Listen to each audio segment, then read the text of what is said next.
त्यानंतर आदरणीय मनोहर भोसले सर आपल्याला विनंती की आपण या ठिकाणी या अनुषंगाने भाग घेऊ. आदरणीय व्यासपीठ, वेळेच्या अभावी मी दिलगिरी व्यक्त करतो सर. आपल्या शाळेचे अध्यापक, मुख्याध्यापक आणि विद्यार्थी मित्रांनो, तुम्हा सर्वांना गुरुपौर्णिमेच्या शुभेच्छा. विद्यार्थी मित्रांनो, सगळे विद्यार्थी एक वेळ माझ्याकडे बघा. मी दिसतोय का? आवाज ऐकू येतोय ना? नाही यायला पाहिजे की मी दिसतोय तर का? मला एक गोष्ट सांगा, मी लेखक असल्यासारखा वाटतो का? नाही. खरं सांगितलं त्यासाठी मी सर्वात विद्यार्थी मित्रांनो, लेखक कवी हे जन्माला यावे लागतात असं म्हटलं जातं. जे न देखे रवी वो देखे कवी असं बरंच काही काही म्हटलं जातं. पण मला असं वाटतं, मी माझं मत वैयक्तिक तुमच्या समोर ठेवतोय. विद्यार्थी, एखादा विद्यार्थी अभ्यास करून डॉक्टर होऊ शकतो, इंजिनियर होऊ शकतो, वकील होऊ शकतो, शिक्षक होऊ शकतो. तसं एखाद्या विद्यार्थ्यानं जर ठरवलं काय नाही मला लेखक 70%, मला कवी व्हायचं, मला 3 विषयाला 81 मार्क आहेत, तर त्याला होता येईल. लेखक होणं, कवी होणं हा एक अभ्यासाचा भाग आहे. आयुष्यभर विद्यार्थी मला प्रामाणिकपणे त्यानंतर मी LLM करणार आहे.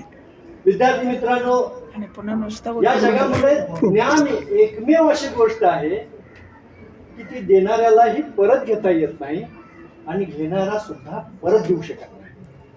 अपेक्षा फक्त एवढीच असते की हे ज्ञान जे गुरुजनांनी आपल्याला दिलं ते ज्ञान आपण दान म्हणून पुढे कुणाला तरी द्यावं लागतं, ही एक अपेक्षा असते.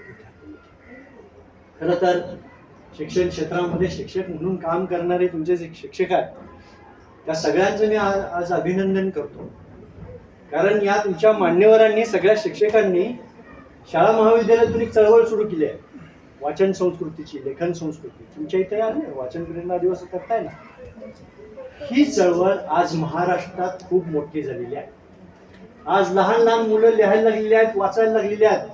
कितीतरी मुलांची सर पुस्तकं आलेत, कितीतरी मुलांना पुरस्कार मिळालेत. मी नावं सांगू शकतो, पुस्तकं सुद्धा सांगू शकतो. आमच्या निकाडी सरांनी तर विद्यार्थ्यांची कितीतरी पुस्तकं काढलेत, त्यांना मोठमोठे पुरस्कार मिळाले. विद्यार्थी मित्रांनो, उदाहरण हे जे ज्ञान आहे हे ज्ञान कुणाच्याही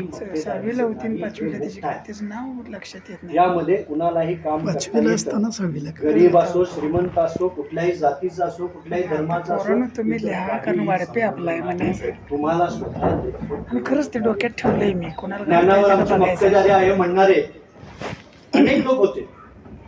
त्या लोकांना ज्ञानेश्वर माऊलींनी धडा शिकवला. तुम्हाला माहित आहे का, पैठणमध्ये ज्ञानेश्वर माऊलींच्या वर आलेला प्रसंग, तुम्ही वेद म्हणायचे नाहीत, तुम्हाला अधिकारच नाही.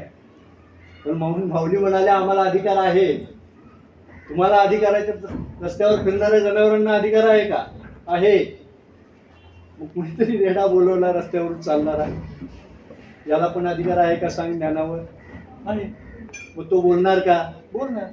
माऊलींनी हात ठेवला आणि त्या वेदाच्या मंत्राच्या ओवी रेड्यानं सुद्धा म्हटलं.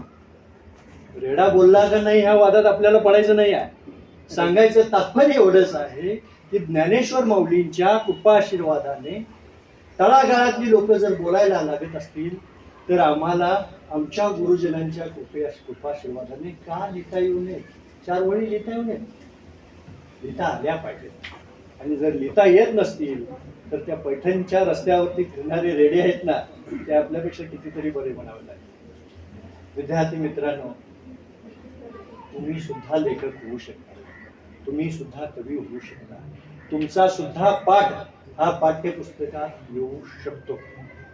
इयत्ता 5वीच्या पाठ्यपुस्तकामध्ये कठीण समय येतात. हा जो पाठ आहे ना, हा पाठ तुम्ही मागच्या वर्षी शिकला असेल 6वीचे विद्यार्थी, 2ऱ्या सत्रामध्ये आहे.